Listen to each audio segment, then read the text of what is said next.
Masukkan kabel ke perangkat lama. Masukkan, tapi kan Enggak, ini sama ini nggak bisa. Ini enggak, ini harusnya sama ini nggak bisa kayak gitu. Lanjut, berikutnya begini dulu guys. hubungkan kedua perangkat. Apa toh?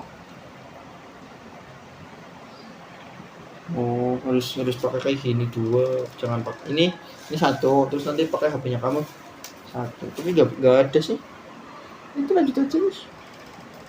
Ini kabel tidak sesuai.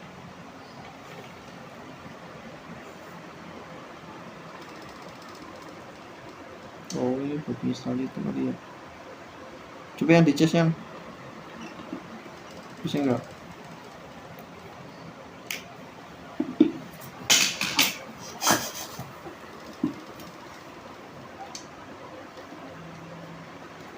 Dah, sampai situ aja.